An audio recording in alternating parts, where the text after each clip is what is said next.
Welcome to Corporate Time with Tom and Dan. I'm Tom. I am Dan. And we have a full boy band in studio.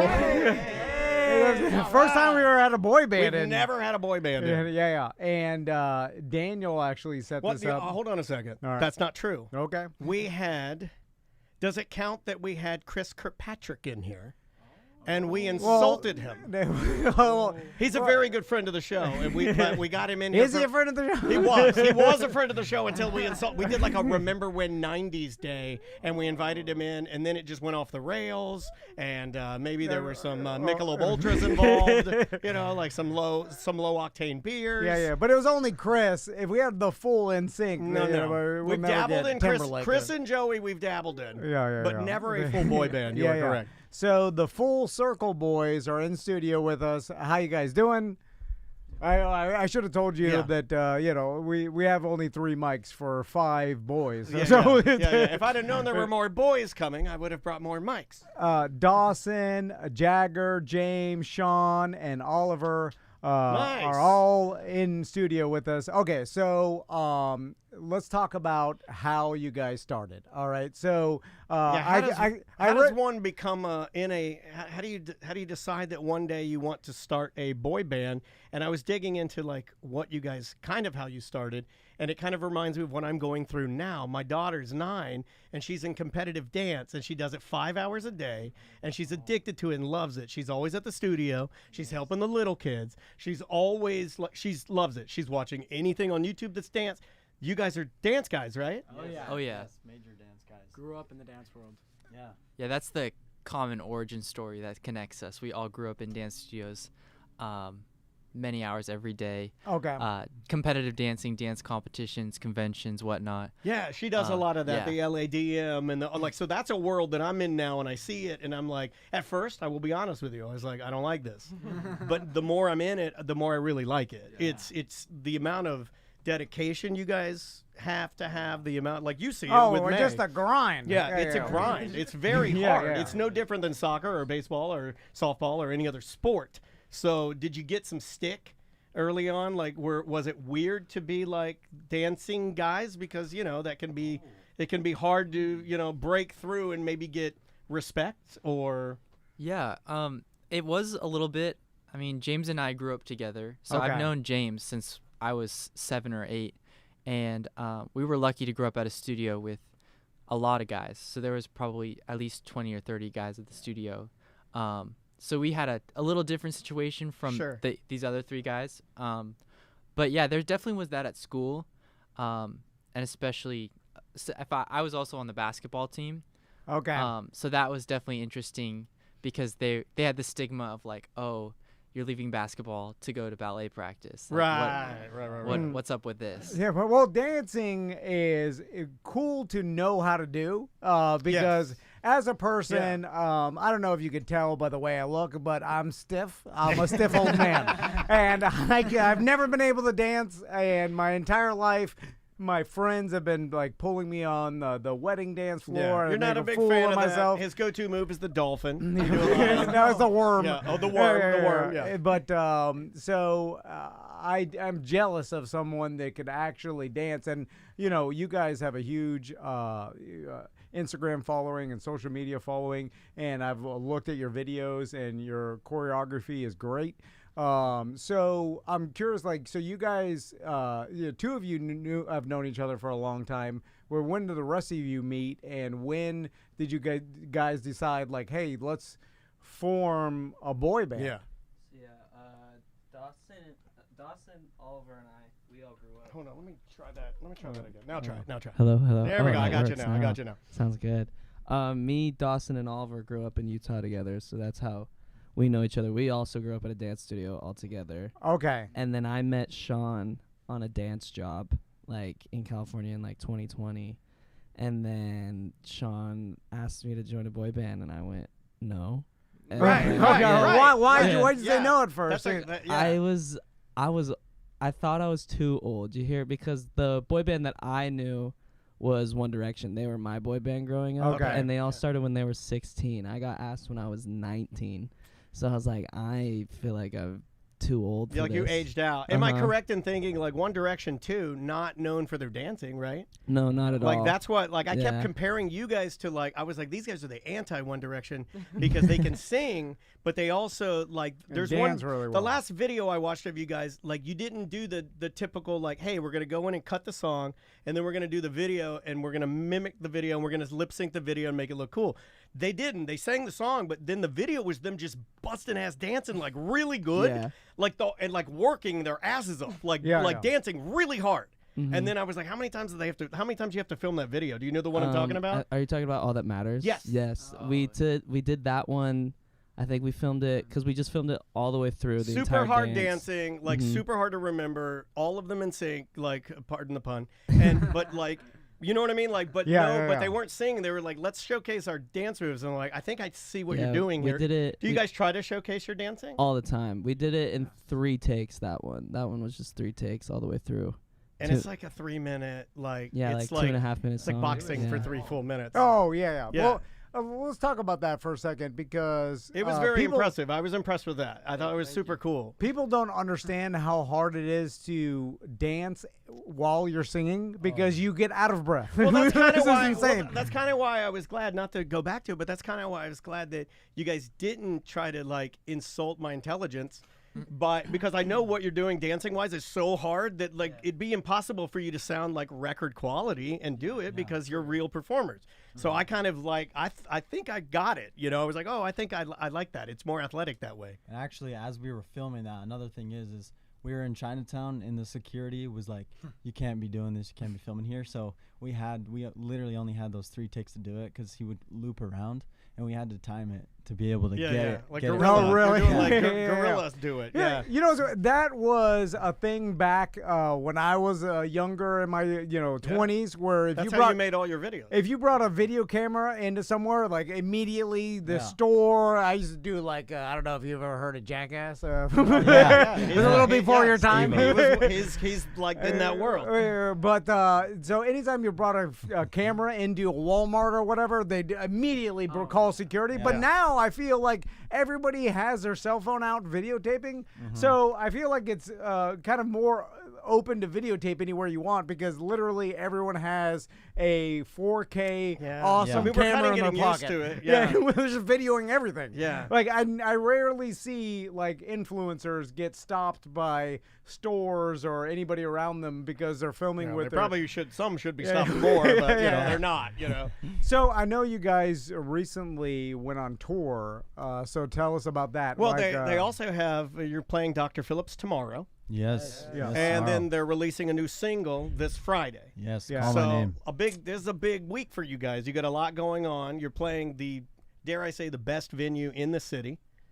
I mean, Dr. Phillips is if you want people to hear you, that's the place. Yeah, it's the fanciest venue. It's the fanciest venue. It's the fanciest venue. They have $1 million women's bathroom. Yeah. And you're not allowed in there. Wow. Yeah, this old lady she got tired of ladies getting this kind of, getting the worst bathrooms. She donated like $1 million to put together the best ladies' bathroom. She went all out. Yeah, she did. She really did. Which is a crazy waste of money. I was like, you don't need $1 million chandelier bathroom. We could have chipped off $250 for Full Circle Boys to get a new bus or something. You never know. It's also kind of a fraud because they built like a maybe $100,000 bathroom and put a $900,000 chandelier. That's true. A lot of it is the chandelier. Yeah. But anyway, so on tour, like how was tour? Was that your first tour? James, you want to talk about that? Yeah, that was our first tour as a group. It was hot, really hot some days, but it was a lot of fun. A lot of hours and sweat of rehearsal put into that, but it was a lot of fun. How much do you guys have to rehearse just to give our listeners an idea? Because Tom and I are constantly talking about like my daughter just doing competition dance. How you guys had this show coming up tomorrow, best venue. How much have you been practicing to get ready for this? Every day for a couple hours. We got to clean, make sure we're tight. Because if you're not tight, then it's like, oh, these guys, they can dance, but they're not in sync. And then then everybody's like, Are you constantly videotaping yourselves dancing? Like, do you get sick of watching tape of yourselves? Oh, yeah, no, I can't watch myself dance. I personally love watching back just to make sure what we can fix. We grew up, me, Dustin, and Oliver. I can't speak on James or Sean, but we grew up at a studio where this one lady, shout out Cassie Searles, she would just clean and clean and clean. We would go over the same 8 count for an hour and just like we would not move on from that 1, 2, 3, 4, 5, 6, 7, 8, and you could fit like 50 moves in that. It was just crazy. So I like going back to make sure that we're clean, just so we don't have to do that. I'm like, I don't want to do what Cassie did. I like that. You're like, let's get this done. Let's I mean, I don't know if you guys like think about other boy bands as competition, but like the K-pop guys, you know they're grinding. Like they are in there. I mean, a different animal too. I feel like it's a factory, Koreans? right? Like no offense, because I love a lot of that music, and my daughter does. So does my wife. And my wife was a big time. She's seen NSYNC 49 times. She's stolen inflatables off of Burger King. Like she's an NSYNCer, man. And that's the 90s she power. Would die with, you know what she told me this morning? I was talking about you guys this morning while I'm having breakfast. She's like, "What are we doing?" And I'm like, we got Full Circle Boys coming in. She's like, "Oh, that reminds me. Joey and AJ are doing a New Year's thing here in town. Do you want to go to it?" I'm like, "Hell no, I don't want to go to that. I want to go to that. Like, only because it's New Year's. I don't want to be out. You'll never get home. It takes you 2 hours to drive home." But it's funny to think that, do you know the history, of Orlando and being rooted in LA, but also having management here? Do you get that feeling that Orlando embraced it at one time, or do you know what it means, or does it mean anything to you? Like the fact that we kind of are the boy band city? I feel like it's an interesting experience because James, Jagger, and I had lived in Orlando before. We lived here in 2022. Okay. For about 6 months, and we got somewhat of the Orlando experience, and I can definitely feel why it came out of here, and especially being an American sort of grassroots in comparison to these K-pop titans, like you said, rehearsal. We're rehearsing in my garage at my mom's house. We've got an audio setup and whatnot, and it's hot. It's hot during the summer. I can imagine what it's like in Orlando. Oh, yeah. It's brutal. But by the way, you did a young person thing that made me realize how old I am. When you said, we lived here back in 2022, I was like, that was yesterday. I was doing that too. 2022 was yesterday to this old man. To you guys, that's percentage of your life. It's like, that was a long time ago. 2 years? Let's talk about the new single. Yeah. You guys, how long have you worked on it, or how many have you released up to this point? What would this be? Number one? Well, this will be the first one of this 5. This group of 5. But me, James, and Sean put out a couple of songs in the past, and then we released the mixtape Us 5, which was just all covers, but this is the first original Full Circle Boys song. Congratulations. Yeah, that's very, very really cool. Exciting. It's been a long time coming. We've been working with DA Got That Dope, who's really big in the hip-hop world of making beats for all these amazing artists. He just did a song on Beyonce's album.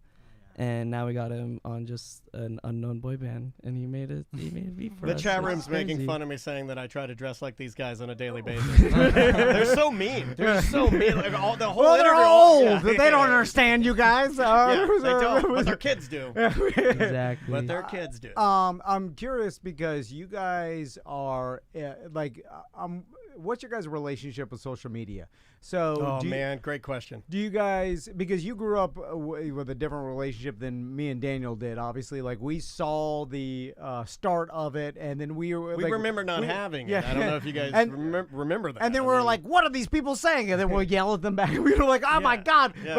I remember on Twitter, you would just go you just take a picture of this, and you'd say, it'd say Daniel Dennis, at Daniel Dennis, and then you wouldn't even write what you were doing. You would write at Daniel Dennis, and then you'd say, is having a strawberry bubbly. That's what I would say. Yeah. But no one knew what to write. I just throw it out there, and everybody would be all, guys, he's hydrating. Yeah. But then we didn't know about trolls, and we didn't know that the internet leans negative, and then all this stuff how to ignore.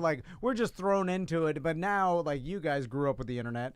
Obviously, everybody here born after 9/11. What do we got? I wrote it down. We got a 19, a 22, a 20, a 19, and a 17. Yeah. So. Right? Did I get that right? Yes. Do you guys? 17. I can't even remember 17. Do you stay away from looking at comments? How do you interact with people? How do you what's be your healthy? relationship? How do you have a healthy mentality? Honestly, I feel like we look at the comments, but we don't apply it. You know, we're always just doing our own thing.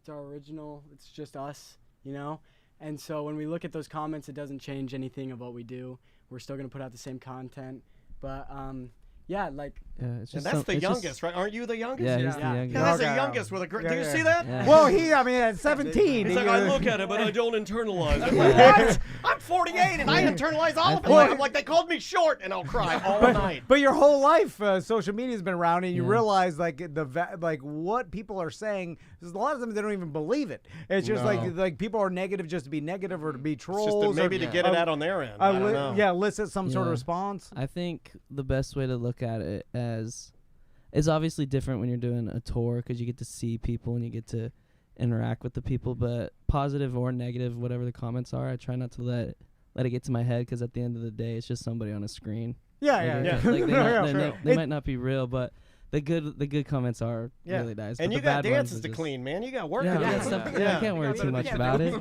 Yeah, that's true. Especially if you want to be famous, you couldn't do that. And you guys, I feel like you're on your way because you look at your social media numbers and you look at the team behind you and you look at like the quality you put into what you do. Yeah, I mean, I hope nothing but the best for you guys. This may not be a thing, but do you think that there's like Korean bot farms that like will it's like K-pop. Wait, like attacking our boy band, like another American boy band's getting popular. Don't you be attacking our red, white, and blue boy band. Yeah, I don't know if that happens, but also you guys are at it like. Let's talk about NSYNC in the 90s, right?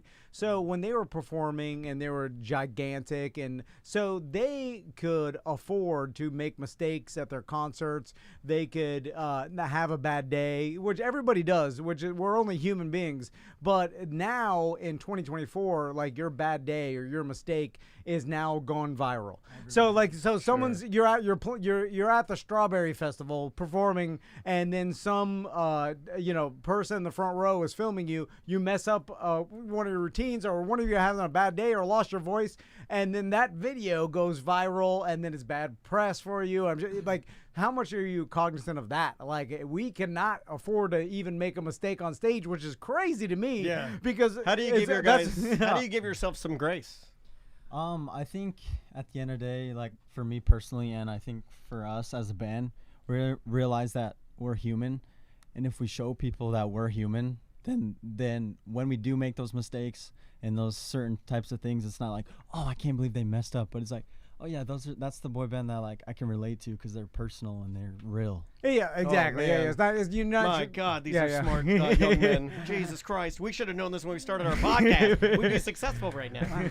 Well, I just feel like the pressure is a lot more. Like most definitely. There used to be a time where if you were like, as you guys rise up and if you keep grinding, I see you getting there, and we're gonna have you sign the bathroom one day. So we're gonna be like, so we can cut the drywall full circle out. boys are here. Once I get a divorce, I'm gonna need some money. I'm like, I didn't want to part with my full circle drywall, but I cut it out real good.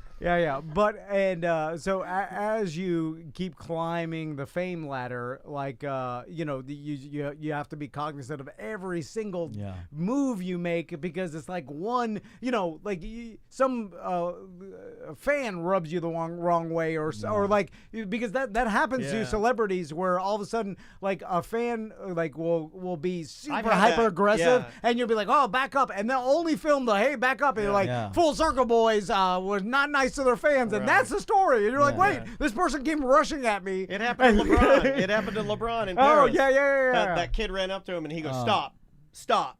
And then he just walked in and had dinner, and everybody's like, he's being racist. And I'm like, I don't think so. I think he was just standing there and he didn't want a kid to like film him, and he just wanted to go to dinner. Or relax, everybody. You have a stranger running up on you, and it's like, look, he's not nice to his fans. It's like, well, is a stranger running up to you, and then you're only seeing one part of it. Sure. Last question for you guys, because I think this is a big deal. In all the videos I was watching of y'all, it seemed like tour is you love tour. We love it. Where are the dream places to go? Do each of you have the same places you want to go? Like where are the places that you think you'll resonate, and where are the places that you just want to go selfishly? Because that is part of the deal. I feel like being in a boy band is like, we're gonna get to see some stuff. I think. Let's go down the line. Yeah. What do you think? You go start with James. Selfishly, I think Tokyo, because I've never been to Tokyo. I think that would be amazing. Japan's my number one. Yes, for sure. I love that one. Dude, yeah. I honestly, anywhere in Europe. I love Europe. So. Never been? I've been, but I was really little. Okay. I was really little when I Even went. smaller than he was now. Yeah. No, yeah. So I didn't really like take it in. Now I can like, if I go there, I'll take it in. Gotcha.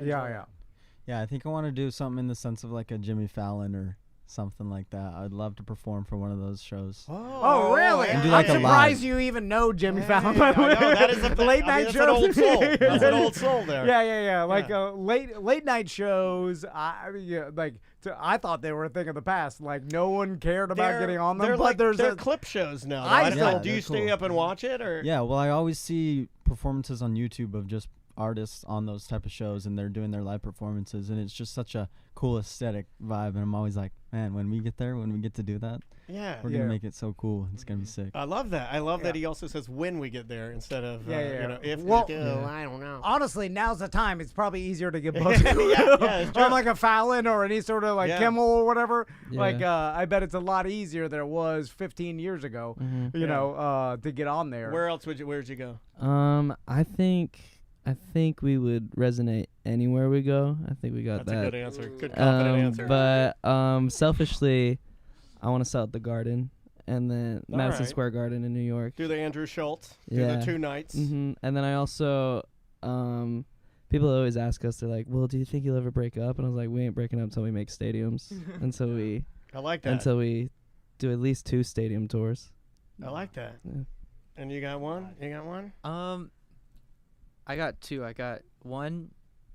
The Brazilian fans are incredible, and I feel like the energy that they give us, and they're so receptive to new music, that I think that doing any show in Brazil would be awesome. I always see those. I think Madonna last year did, 300,000 on like a beach in Brazil. It was crazy. So something like that sounds like you just incredible. want a big crowd. Yeah. So like a take your breath away crowd. Oh yeah. That'd be cool.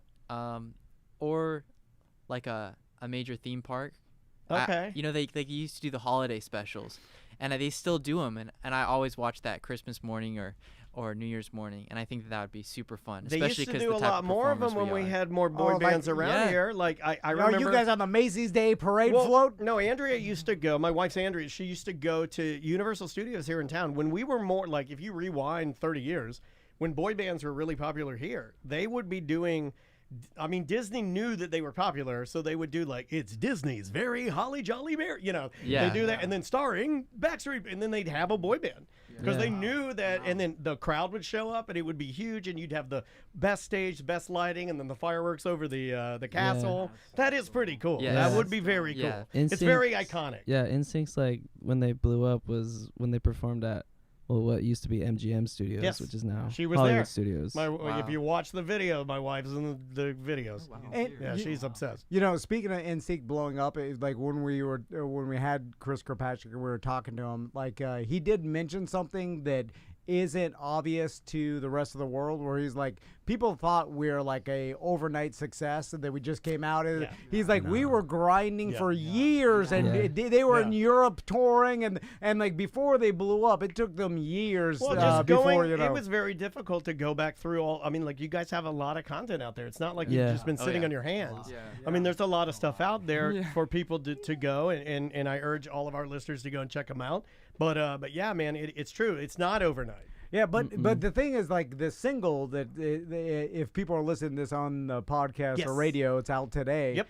And where can people find it? Anywhere, basically? Apple Music, Spotify Music, or I guess it's just Spotify. Apple Music, Spotify. It'll be on YouTube. Everywhere. Everywhere. The internet. It's out Full there. Circle Boys, Call My Name. Call My Name. There you go. So, but if that blows up, how do you guys even, like, is there a sign that it blows? Is it just pure downloads? Is all of a sudden, like, people start using it for reels? Like, because once they start using it for reels and things like that, like... You got someone's grandma dancing, she's holding her cat, and you're like, we did it, It's on TikTok, and then next thing you know, it's gigantic. So is there any particular sign you guys are looking for after the release to know that it's doing well? I think...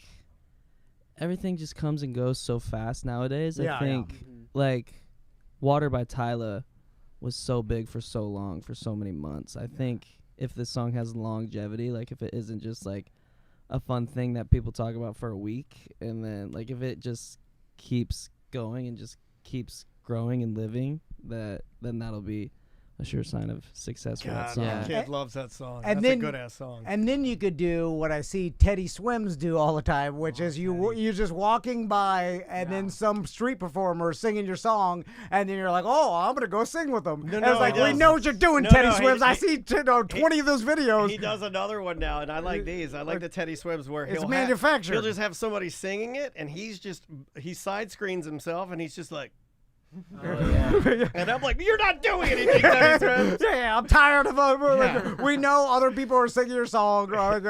Just let them do it. I guess you don't it's have to- cool to get a thumbs up from Teddy Swims. I want him to do something more, you know? All right, I got a business proposal for you guys. Oh, no. Oh, God. So, This is where it goes off the rails. Don't sign anything. so it seems like you guys have a tight-knit crew. You got everything a boy band needs. You know what I'm saying? Like, you know, all good-looking. All, you know, there's a mix of ethnicities, hardworking. They had the correct you got answers. dance background. Yeah, charismatic. But what about That's Riz, Tom. during? That is right. Yeah. This guy's a I know Rizzler. the words. That's Riz. This guy's a Rizzler. You guys have a Yeah. skibbity toilet. You know about that? Skibbity. Exactly. Yeah. Skibbity, Ohio. Yeah, Skibbity, Ohio, no cap. Yeah, we're hip. Dude, the Rizzler's Rizzler. That means don't lie. That means capping is lying, Tom. So, but what you guys don't have, like during the show, what if all of a sudden, like, who's that old? Two old podcasters come out of the ground. Is that what you? Oh, yeah, we're like now, like two middle-aged men fly out of the ground. Yeah. You know, a what I'm la saying? Kid Rock. Yeah, or what's the guy's Gangnam Style? Oh my God, Psy. that was before Psy. the pandemic, man. That was like 2014. That's still yesterday to me.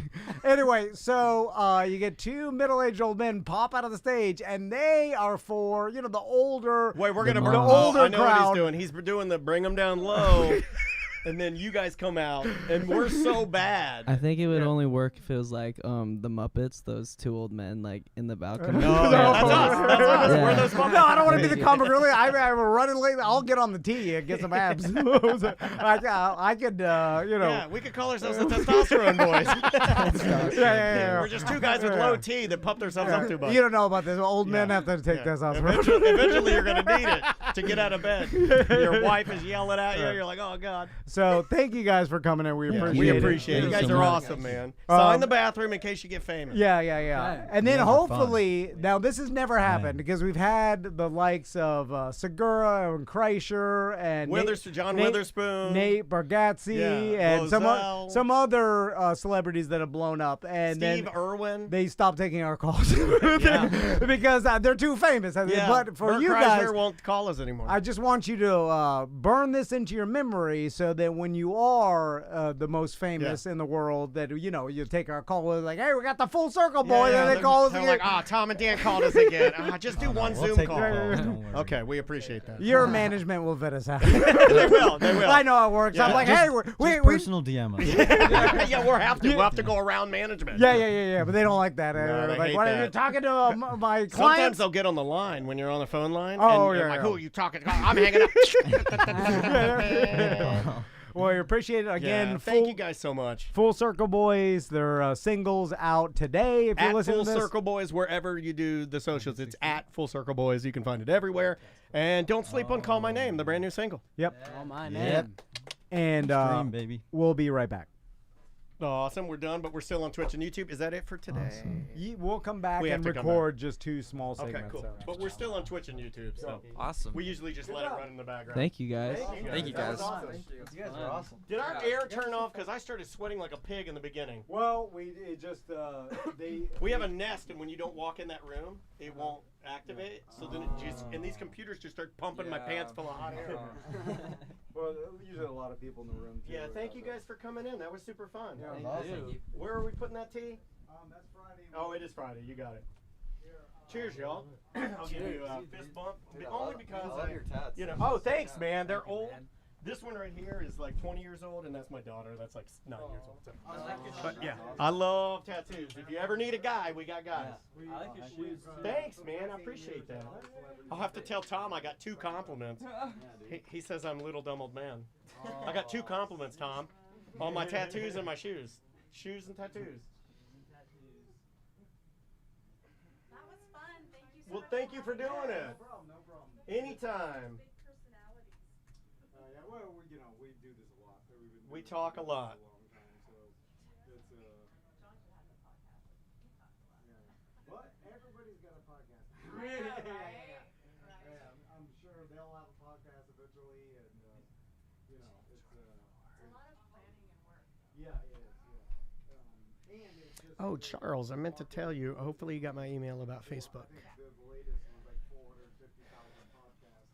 Here's my shoes. Are out there, and so like, I mean, how many millions of hours of podcasting are just getting pumped out into the internet? So how do you guys have like your own marketing company to help you promote? And We looked out. We started podcasting in 2009. Oh my goodness Yeah. gracious. So it's So been you're 16 pros. years of doing, and we started as radio guys. So we started podcasting when there was, like, at one time we were like the 13th highest rated comedy podcast on iTunes in the fucking world. But then there wasn't that many podcasts out there in 2009 and 10 and stuff like that. So now it's impossible, to get up there, you have to be, the Kelsey brothers, or someone insanely famous to even crack into top 100 nowadays. But luckily, because we started early, we just amassed a big local following. Plus, we did terrestrial radio for a decade and together, and then so we already had a following in Aren't you terrestrial guys sick radio. of each other? A little bit. This No, would be we're out not. on terrestrial radio. No, it all like we've been doing it so long. It's like when I think we can talk about anything, and Yeah. I mean, like I started as Daniel's intern in 2004. Yeah, and I was at Real Radio. You guys were born. Yeah, and I started at Real Radio when I was 19, and I'm 48 now. Yeah. So In the 90s. I mean, we we've started kind of radio, done this for a long time. This is certainly a lot better having our own spot where we can do our own thing and say what we want, kind of a thing. Within reason. We'll It's our own tailor it, just company, like yeah. with this. We're not gonna do like we have some heavier shtick, and then we have some regular, But that was the point of being able to do both shows. So. It's worked out very. Own our own content. We're very blessed. We're very blessed. Great. And this is our own company, so and then we basically sell the show back to iHeart. Yeah, we don't even have to answer to them. I mean, they just pay us, and we just deliver the show, and we quit. And then they were like, "Whoa, we'll hire you back. We'll buy the show." But we're like, "Well, we don't want to work for you." Like, that's fine. Which I imagine, and then that's a whole different conversation. Maybe you guys come back in town, we could tell you, but like that's kind of like with like Lou Pearlman back in the '90s and the whole documentary about like they just own everything. Yeah. It's like back in radio in the '90s and stuff, they just owned your name and everything about it. And then so now because of the internet, you just have the opportunity to. Not be stuck in that. We're out of shirts. Are we out of shirts? In that situation, no, we do have shirts. Do you guys want shirts? I'll take a shirt. Yeah, you want a shirt? Yes, please. I just like giving them away because we always forget. So if I remember, it makes me feel like I've done my due diligence for the day. It's like. We also need a group shot. Oh yeah, absolutely. Let me just make sure this saved. We could do that too. We need to make a group chat. Yep, that did save. Tell Great. your wife I'll go with her on New Year's. Yeah, she doesn't want to go. I think that was her low-key asking if I wanted to do it, but then I was like, "Do you want to go?" I did. You tailored the story for the show. I said, "Do you want to go?" She's like, "No." That was her answer. She's like, "No, I don't want to be in the traffic." We did George Clinton. We did Parliament Funkadelic one New Year's. It was an awesome show, unbelievably great. But getting out of the parking lot took 4 hours. Oh my god. And we sat by Cirque du Soleil at Hard Rock. We sat, at House of Blues. We sat in the parking lot for 3 hours, and then it was terrible. So I don't think she decided she would never do that again. I was like, oh, okay. Well, I just worry about bathrooms. Like, if I can't Right. just have a clean bathroom, then I don't want to. Right. I saw that on Instagram today. Yeah, he put it. Oh, I'm Daniel, by the way. John. Nice to meet you, John. Pleasure. That's fire, dude. Oh, thanks for being here, y'all. Yeah. Pleasure. Good seeing you. Thank you so much.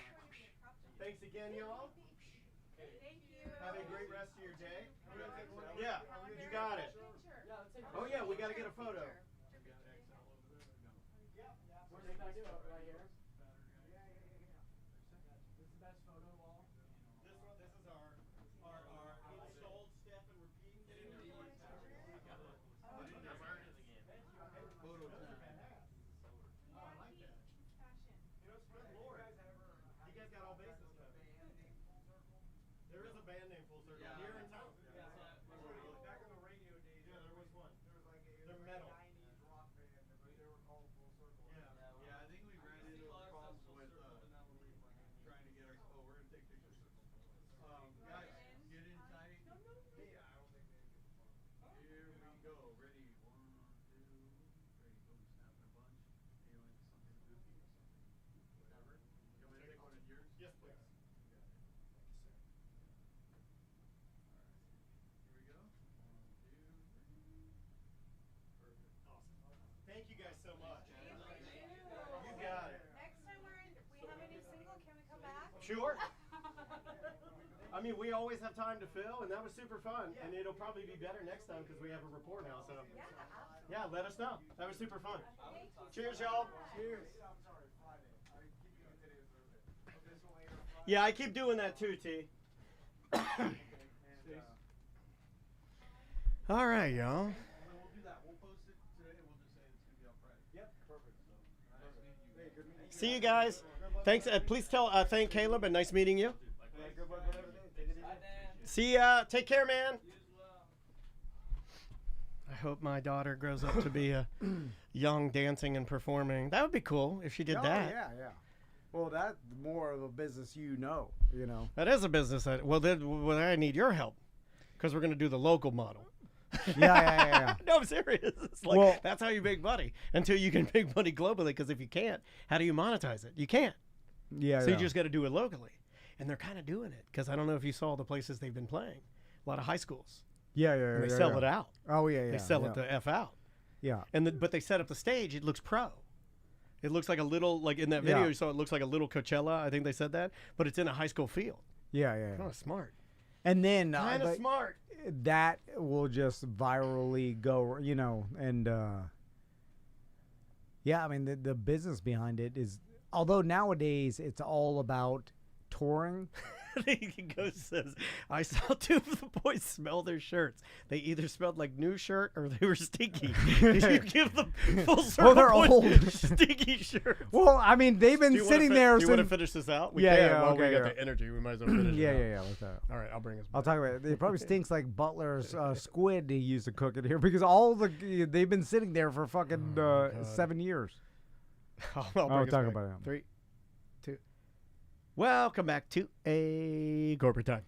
So the Full Circle boys, as they were leaving, were like, we offered them everybody shirts, and then so I'm glad I remembered that. I normally forget that. Yeah, they're a management team, super nice people. Oh yeah. Very nice. And I know that's not something we would normally do, but I'm kind of done with that. I kind of feel like we can do anything on the show. Yeah. Like I'll talk to anybody about anything, and I hope those boys do well. I hope they become very rich boys. I even saying boys. I mean, it's funny because it's proper. You're supposed to say it. No, yeah, they say it themselves, but it seems disrespectful. I'm gonna keep saying it more because I'm like, you're over 18. You are a legal adult style of man, music, right? No, I know. Right. I think when people say, "What'd you do today?" I'm gonna say I hung out with some boys, some teen boys. Right. I know all the lingo and I feel like you could did hang well. out. I thought you did well. I could hang out with them. With the boys? Yeah. More than I can. Yeah. Because you're leaner. You got to be leaner to be in the boy group. Yeah. I got to work. I'm working on it. Also, hey, you want to smoke this joint? Hey, you want to get in my car and smoke this joint? That's all it is. I become the old man. Yeah. Then you're the old man. That's where the hole opens up and it sucks the Mustang in. It comes full circle. Full circle. Oh my God, you blew my mind. It was hard for me. Smoke a joint with some boys. I also what'd you guys do today? I had 5 boys on my couch. That's what I did today. Sorry, we're getting it out now because they didn't want to embarrass ourselves in front of their management. We can we can do anything. I'm pretty sure some of their family, was that some of their family? It was like a dad or something. We can do anything, just know that the second segment after we do it is we're going to have to boop it all out. We have to purge it out of our system. Talk about boys, and smoking weed with the boys, hanging with the boys on a couch, boys in my bathroom. But the you remember for NSYNC, there was a day where their album sales would net them obviously they were getting robbed by you're talking old about Perlman. no strings attached. But that album. Yeah. In the 90s, you're out like you didn't have to do anything and you made millions. Like that was the day. Now it just that doesn't exist unless you're in like Taylor Swift. They make you work now. Well, she has to work. Yeah, you're right. She's busting her ass. But there used to in the 90s, you used to be able to put out an album and then make all your money. And then the tour was just like, extra frosting on the cake. That you would make, I made 10 million. You're just sitting in your mansion. You made money overnight. You're like making money continuously. Yeah. It just doesn't exist. Well, the one that was like the main spokesperson, I'm blanking on his name, the one in the corner, he was talking about he was talking about something that I don't think a lot of people, and you kind of clued in on it. He was talking about like doing the dance rehearsals in his mom's garage. And when you think about that, like, it is hard. Even in this business, it's hard. Like when we were starting this, or even doing it now, when you're not at the tippy top, you get that weird amount of self-doubt when you're doing something that could be great or you think is great, but it doesn't have the amount of eyes on it. Yeah. And that's a terrible place to be, man. When you're in that garage with your 5 friends and you guys are busting your ass and that this could be a stadium thing, or you could be playing Amway, or you could be they're going to be at Dr. Phillips, but my point is, like it, but it's just not happening. Like even doing this, like we're not Rogan, we're not Kreischer, or any of those big podcasts. I mean, it can be daunting to look at it and be like, wow, but our dreams have already been they're crushed. Dead. Yeah, they're dead. Our dreams are dead. Yeah. We're just whatever. What do you want me to do? Tap dance, throw some dollars at me. I'll pick them up off the floor. Yeah. I mean, at this point, I feel like I'm just an ugly cam girl. But you know what? Every time I see, and there'll be more and more of this because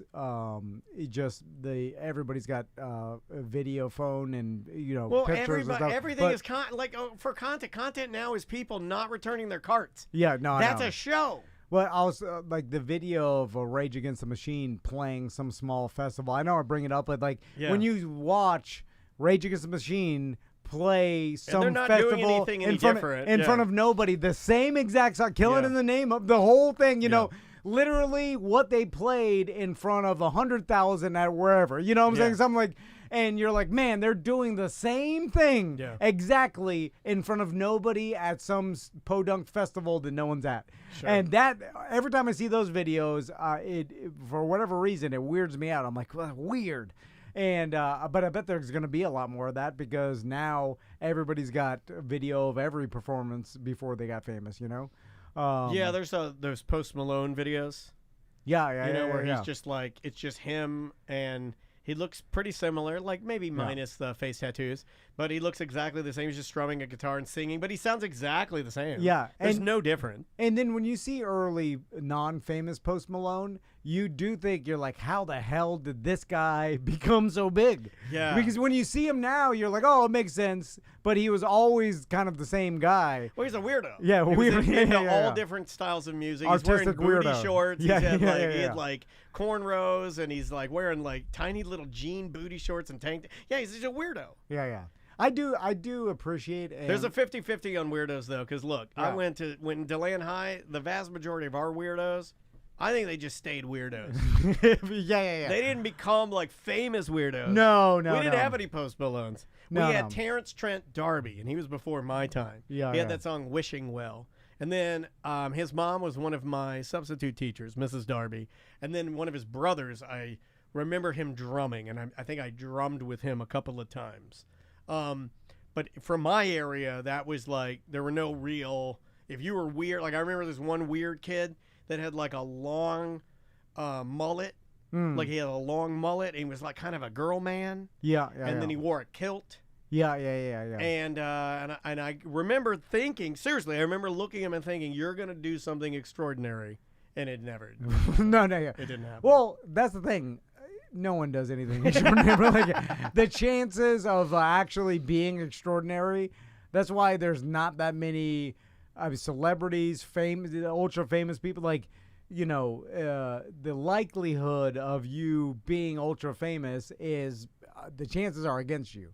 1 in a million, So, so that's why it's so crazy when someone does get huge, because it's unlikely, and most likely it's never going to happen, and you're not going to become super famous. You should have said that to the Full Circle boys. No, but that's the thing. Yeah, you should have said all of this.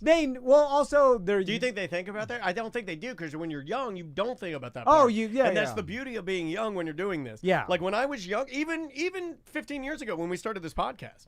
Like, it was easier for me, follow me with this, it was easier me 15 years ago to visualize you and I being successful than it is for me to do it now. And we are. No, yeah. Well, the joke is that we are successful just by making a living doing No, this. I know, but like, that's the rare thing. But I don't, like, back in the day, I was more confident. Oh, yeah. What is it? It's just, it's youth. Yeah, it's just youth, I think, or just age. Because when you're young, you don't have the experience that tells you there's no way. Yeah, why does that doubt? Why does the doubt build with age? Because it's a reality. It's not doubt. More? It's like the reality is no. impossible. I think you amplify it. I think I amplify my doubt. I think there is some truth in it because I've experienced more, so I know the consequences better, right? But I feel like I still amplify it more now. I don't know what that is. Yeah, that'd be a cool brain hack if you could just hack into your confidence just to give yourself the youthful version of it, not the cautious, dated version of it that I seem to have. Well, having irrational confidence sometimes can hinder you. You know what I'm saying? Right. Like, yeah. So, it does. So just being realistic, I think, is a better way to live. Not as fun, but at least, you are being real to yourself about what the possibility. Yeah, but are you limiting yourself because you're not allowing yourself to even, it's like you're not even allowing yourself to pretend that you could possibly go further than you can. You know what I mean? Like, I feel like does that help you? Thinking something like. I think you're fencing yourself in, aren't you? Like, I mean, because as long as you're doing the work, then you know what I'm saying. So I can understand if you're like, I'm not even gonna try. Well, yes, then that hurts you because you're like, I'm not gonna try because I'll never make it. Yes, that hurts you. But if you try and be like I heard an interview with Will Ferrell. And he said that when he was trying to get into comedy, like he was going to like open mics and stuff when he was young, right? So he was going to open mics, and then he had a conversation with his dad, and his dad was like, listen, because he was like, I think I want to try this comedy thing. And his dad was like, well, you go for it, try it, but just give yourself an out because there's a lot of luck involved. So even if you're good, it doesn't necessarily guarantee success. There's a lot of like right time, right place. A lot of comedians find that out. A lot of things have to fall into place. You have to take advantage of opportunity and stuff like that. So give yourself the grace to go in a different direction if it doesn't work out, or if you see yourself like, this is not really working out, I'm gonna pivot or whatever.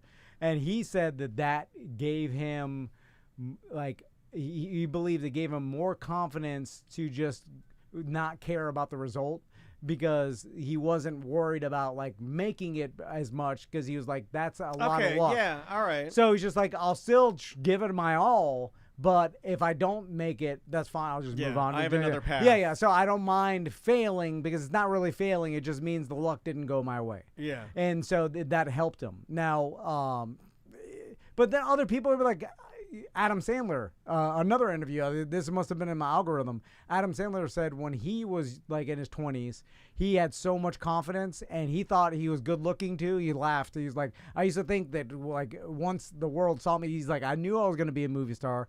I had insane confidence. I thought I was good looking and like women that was would like apparent during the Zohan yeah. But he's like, he laughed about what he thought, but he's like, he got onto SNL at 24.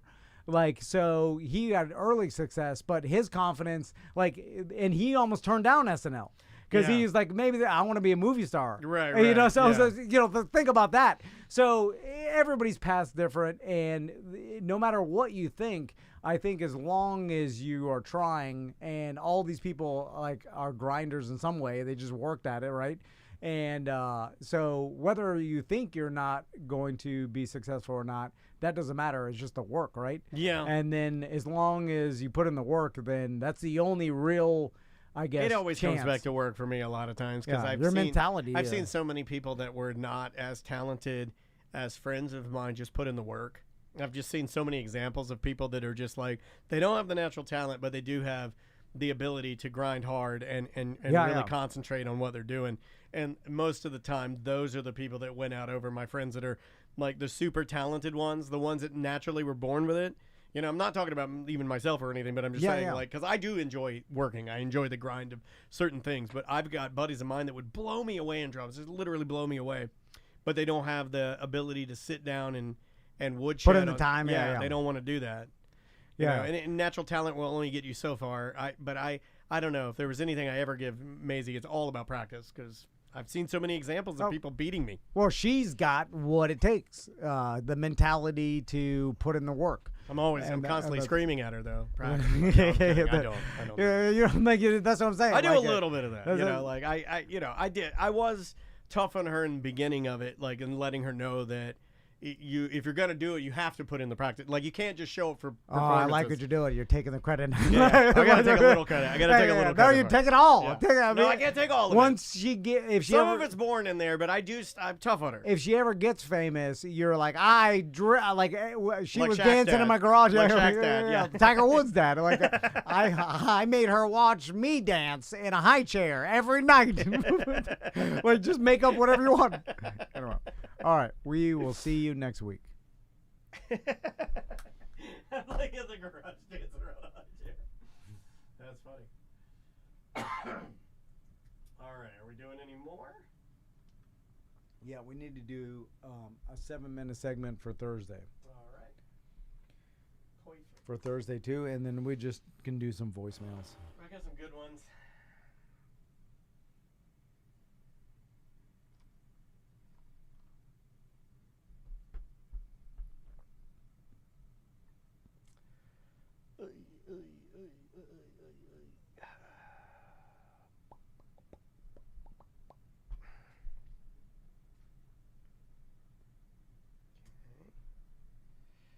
All right. If I get these, you can start. All right. Bring us back. 3, 2. Welcome back to a corporate time. Let's do some voicemail. All right, buddy. Voicemail message is easy for you to leave if you are a listener. Just call 1-844-TOMNDAN, or you can get our free app, and you can leave a voicemail message like this one right here. Tom and Dan, Jim from Lakeland here. You know what you don't see anymore? Shoes thrown over power lines. That was a kind of a hot thing for a little while. You'd see that all over the place. I never quite understood exactly what it meant. I always kind of assumed it meant that somebody got beat up, and whoever beat them up took their shoes, tied them together, and threw over a power line to be a constant reminder of what happened, but I'm not sure. Shoes over power lines. What do you think? Take care, guys. I love you. Bye. We love you too, buddy. That got me to thinking. I, too, much like Jim, thought that it meant you had been beat up and that the bully took your shoes and then threw them over the line in a way to bully you forever. This is a very, like, 1950s thing, I think, right? Yeah. Shoes on a power line. Shoes on a power line. But then I looked it up, and there are 8 different things. Well, 7. And I remember one of them being something my dad thought. I remember my dad saying this. What are like reasons why? Yeah, reasons people... why. Okay. Yeah, like there are like it's almost like these are like internet myths and or what people think when they see. Okay, one of them. You want to try to guess them? One of them is a gang thing. Yep. Yeah, that's number one. I remember that's that. Number one. White people came up with that that one. Yeah. Well, this has to be a gang thing. Yeah. If someone has their lights off and you flash your lights at them, that's a gang initiation. You're buying drugs, and they'll kill you. They're gonna kill you. Yeah. I remember that one for a while too. It was like if you're in a bad area of town and you flash your lights at someone that has their lights off, as a courtesy to be like, hey, turn your lights on. Yeah, they'll get out and they'll execution style murder you. That's their initiation to get into the gang. That's a harsh. I remember thinking, man, that is steep. Yeah, that's a tough gang. Yeah, I remember thinking, I don't think that's a path for me. The gang. You're killing some innocent old lady Yeah, for trying to help you. Sorry, Oh, man. imagine how much the gun would be shaking. I'd be like so scared. Yeah, one of the most persistent myths is that shoes over power lines signify gang territory. The belief is that gangs use this method to mark their area or to signal drugs are sold nearby. That was the one my dad told me. If my dad thought that when you saw shoes over a power line, he's like, that's where you buy your marijuana. Yeah, that's the open sign in gangs. Yeah, another one is memorial or tribute. In some cases, shoes are thrown out over power lines as a memorial to someone who's passed away, particularly if the person was part of the community or a close-knit group. Another one is rite of passage. Another common interpretation is that hanging shoes over power lines is a rite of passage, such as celebrating a graduation, the end of school, or even your first sexual experience. Like you have sex for the first time, so you throw your shoes over a power line. Now, these are all myths. Yeah, these are all what people have like on Urban Dictionary. Yeah, these are all like myths. One of them is a symbol of urban art. And then they double back again for the last one. I don't know why they did this twice, but they did drugs twice. They're like, it's where you buy drugs. So what's the real answer? Just people are effing around, throw their shoes over there? I think we nailed it. I don't ever think that when you lose, and normally you'll see sometimes you'll see like a good pair, right? Like a decent pair of shoes. That's a bully. That's a person, like, you tie their laces together and you throw them up in a tree. Even in Castleberry, I don't see shoes in the power line. Well, Jim's kind of right. You don't see it as much anymore. Yeah. Like probably bad for the power lines too, right? Well, been seeing a lot of people getting shocked by power lines lately. I've seen like 4 people. But you bring well, it's probably because maybe they're because it's weird. Like graffiti hasn't stopped. You know what I'm saying? Like I'd say it's less than it was. I don't think so. I think graffiti is probably maybe a little less than the 90s. I think it's less than the 90s because there are areas now that you are actually allowed to go and do it. You know, if you adhere to the rules, there are spaces in Orlando that you can go and paint. Yeah, but graffiti artists though. I mean, some of them. Well, if you're a real artist, I think you're in. The taggers are different. Yeah, so I don't put taggers in the same category. Well, I'm talking like the graffiti artists I knew in the late '90s. They like part of it was the illegal part. Like that's why and then it's like. But I think that's faded. Remember Crook and Chrome? Yeah, I do. Like that was a big thing in South Florida. I think it's faded though. I think that's kind of faded because I think it's better. I think a lot of these guys are legitimate artists that want to do legitimate art. Well, so they get older and then they. But like even young guys are like, well, I can't be there's no money in being a thug tagger. There's no money in that. There's marketing though. Because but you're not going to be able to make any dough being, you're spray painting the name. But that's how you get famous. That's how Chrome got famous because he would illegally, he'd have the biggest pieces underneath, and then everybody knew Chrome, and then you could parlay that because there is some there's positive marketing in doing something illegal to the people, right? Like so when you see someone graffiti. Like say I'm a graffiti artist, right? And I'm Twain. Twain 305. Yeah, I write Twain 305. Okay. And I Twain 305 like the county courthouse, right? It would be all over social media. Like they'd be like, "Oh, look at someone tagged, put up a piece on the." I think that's an old man way to do. I think I don't think young graffiti artists look at that as the same vehicle as you and I do from our generation. Oh, you think? Like I think younger artists that want to do that would do it a different way. Would understand that that's not going to help. Well, I mean, I don't see how it wouldn't because we don't see anybody doing it around here. There used to be, you just don't see people doing it. Well, it's so easy to find you now because I remember when they were looking for Chrome. Yeah. And they couldn't find them because it was pre-internet, and pre-social media. Banksy-ish, right? I mean, that's what Banksy does. Yeah, you're right. I mean, he does but like I don't think there are very few. Like there were like 6 new Banksys just popped up. And he's not doing it where he's because now his art's worth so much that no one but if you really vandalize something, like they could find Banksy, right? Like if he decided to really vandalize something that the police really wanted to find him, like they know where he's at. Yeah, right? like if he's supposed to spray paint the Taj Mahal, yeah, you're going to jail for that. Or like so back in the 90s, like when they were looking for Chrome, and that was the story, and like he was like this is probably all BS, but I remember it was like he's on the run because they're looking for him because he's vandalized like $10 million worth of property, and it was this huge. But that's what like made the legend, fueled the legend. So everybody be Billy the Kid at that point. So then everybody's like, oh, well, you know, and then but to monetize that, you need a social media. You need, and then it becomes easier to find you. The cops just go on your social media and find wherever the hell you're at, or you know what I'm saying? Like it's a lot easier. Back then it was. They'd have to catch you in the act, or find someone that knew you or whatever. I wonder if that's still a thing. Like, I wonder if we talk to OPD, if we're like, "How's your graffiti, department?"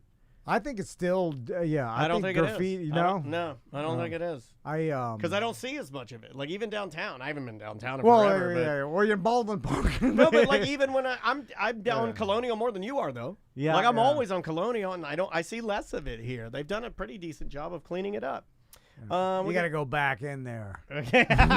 You know where. Yeah, but why would you do it there? Nobody will see it. You want it in the areas that people are around. You don't want to, like, if you could just do it in the worst part of Orlando, but no one will see it. That's true, but if you do it in the white areas, they're coming to get you.